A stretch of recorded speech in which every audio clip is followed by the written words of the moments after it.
पश्चिम बंगाल पोलिसांनी महिला व्यवस्थापिकेला सायबर ठगी प्रकरणात अटक केली आहे।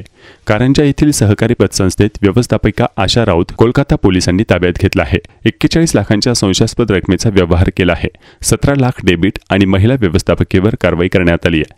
वाशिम जिल्ह्यातील कारंजा शहरात काल 20 सप्टेंबर रोजी पश्चिम बंगाल पोलिसांची 4 सदस्यीय टीम दाखल झाल्याने शहरात खळबळ माजली। ही बाब सायबर गुन्ह्याशी संबंधित आहे। प्रशिक ग्रामीण सहकारी पतसंस्थेच्या महिला व्यवस्थापिका आशा राऊत यांना चौकशीसाठी पोलिसांनी ताब्यात घेतला आहे।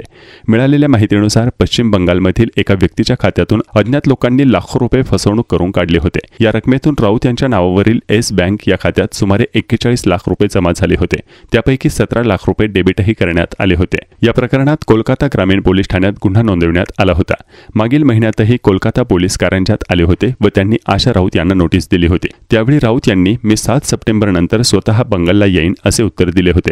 मात्र 18 सप्टेंबरपर्यंत त्यांनी हजेरी लावली नाही।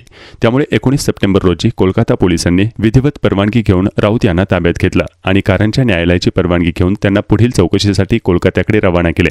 या कारवाईमुळे कारंजा शहरात चर्चांना उधाण आले असून पुढील तपासात आणखी धक्कादायक खुलासे होण्याची शक्यता वर्तवली जात आहे।